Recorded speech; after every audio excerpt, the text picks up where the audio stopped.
विदेशी बाजारों में तेजी के रुख के बीच स्थानीय तेल तिलहन बाजार में शुक्रवार को लगभग सभी तेल तिलहनों के भाव लाभ के साथ बंद हुए। बाजार सूत्रों के अनुसार मलेशिया एक्सचेंज में 3% और शिकागो एक्सचेंज में 1% की तेजी भी रही, जिससे स्थानीय कारोबार में तेल तिलहनों के भाव पर अनुकूल असर हुआ। सूत्रों ने कहा कि महाराष्ट्र, मध्य प्रदेश और राजस्थान में सोयाबीन की भारी कमी है, जबकि जून महीने तक सोयाबीन का निर्यात पिछले साल के मुकाबले लगभग 300% बढ़ा है। सूत्रों ने कहा है कि सरकार को निर्यात को रोकने की ओर ध्यान देना चाहिए, विशेषकर जब घरेलू बाजार में इसकी किल्लत हो। सूत्रों ने यह भी कहा कि सोयाबीन रिफाइंड की कमी की स्थिति में आयात के जरिए घरेलू मांग को पूरा किया जा सकता है, लेकिन सरसों दाने की किल्लत को किसी भी तरह से दूर नहीं किया जा सकता, क्योंकि पूरी दुनिया में सरसों का कोई भी विकल्प नहीं है।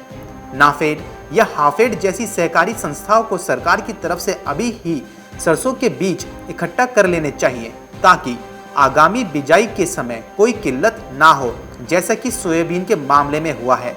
ऐसी उम्मीद है कि सरसों की अगली पैदावार बम्पर हो सकती है। सरसों की अगली फसल आने में अभी लगभग 8 महीने का समय है।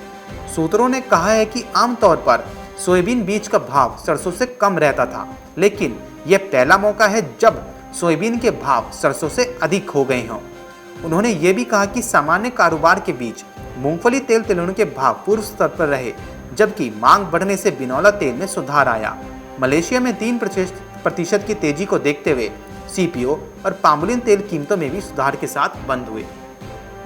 Report, market times TV.